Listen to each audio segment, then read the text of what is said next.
Okay, let's dive right into this explainer. Today, we're uncovering the absolutely fascinating educational structure hiding behind those traditional nursery rhymes we all grew up with. We so often just dismiss these little songs as simple child's play or just, random babble. But when you actually look at the source material, you realize they are incredibly sophisticated tools for early childhood development. So, we're going to break down exactly how these rhymes were engineered to teach us, all without us ever realizing we were sitting in a classroom. Quick question for you. What was the very first song you ever learned to sing along to? For millions of people, it involves the English translation of a highly recognizable line. The peanut has no seed, and we are not your uncle. It's such an instant hook, isn't it? I mean, just hearing those words probably transports you right back to your childhood bedroom, or maybe hanging out on a dusty playground with your friends. But hey, we aren't just here for a trip down memory lane today. We are here to deconstruct the hidden genius inside those memories. All right, let's get into section 1. Counting with the Elephants, the Mathematics of Ek Mota Hathi. So we're looking at the classic Hindi rhyme Ek Mota Hathi, which translates to one fat elephant. And what the source material reveals is that this isn't just some cute story about animals wandering around in the rain. No, it's actually a brilliantly structured cumulative counting exercise designed specifically for a toddler's growing brain.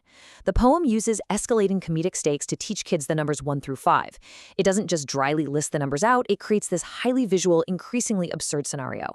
By tying the numbers to physical comedy and his growing sense of playful disaster, kids are kept completely engaged. They're subconsciously learning to count while literally just waiting to see what ridiculous thing happens to these poor elephants next.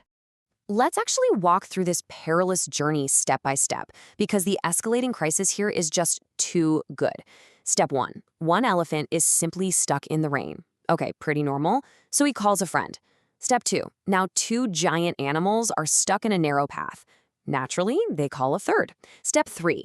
Now, this is where the sheer absurdity kicks in. 3 enormous elephants are somehow stuck trying to ride a tiny little bicycle. So, of course, they call a fourth. Step 4. 4 elephants are sitting on a poor vegetable cart, which obviously breaks right beneath them, so they call a fifth. Step 5. All 5 are now completely trapped in a monkey's net. I mean, it is literally a masterclass in building narrative tension for a 3-year-old. And then, bam, we reach the climax of the rhyme at the number 5. The tension finally breaks when a laughing monkey, witnessing this entire ridiculous situation, kindly removes the net. And what's the big reward for counting all the way up?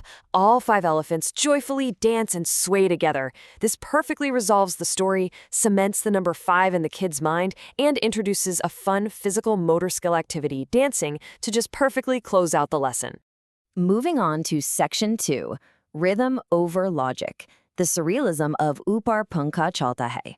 Now, if that elephant rhyme was a masterclass in math and counting, this next rhyme from our source material does something entirely different. It masterfully trades strict narrative logic for pure phonetic play and rhythmic memorization.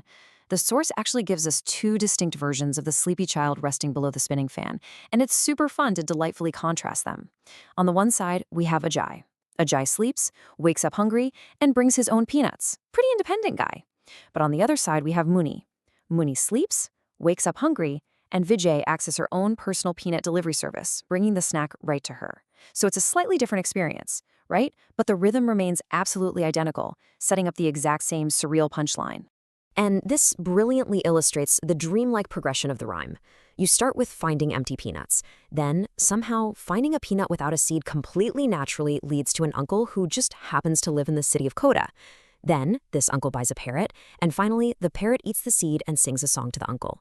If you try to map this out in the real world, well, it makes absolutely zero logical sense. But in the world of a nursery rhyme, it flows with absolute perfection.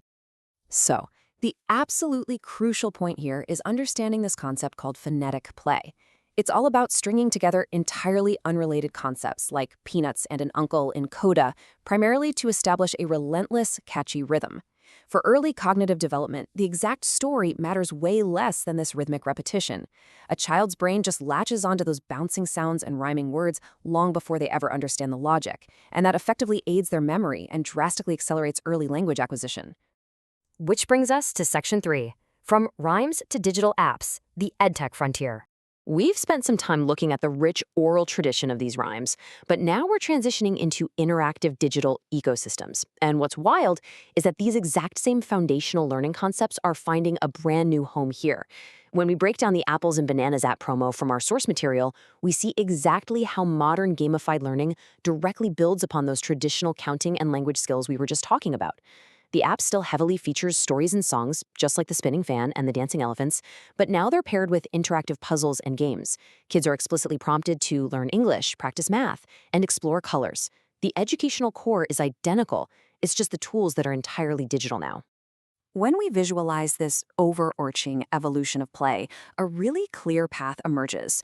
First, we started with oral storytelling, parents and grandparents singing rhythmic poems about elephants and peanuts.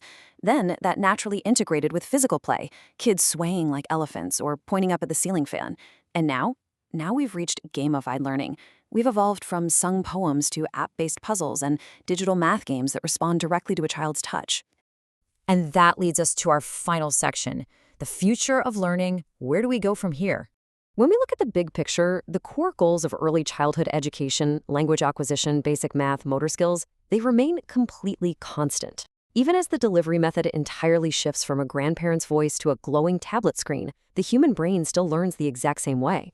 Which leaves us with a pretty provocative thought. What are the nursery rhymes of the next 50 years going to look like? Now that screens and interactive apps have replaced traditional playgrounds, will AI dynamically generate a brand new counting rhyme for every individual child? Will digital elephants leap right out of the screens in augmented reality? It's an incredible intersection of culture, storytelling, and technology. I really hope this explainer gave you a brand new appreciation for the incredibly sophisticated mechanics hidden right inside everyday child's play.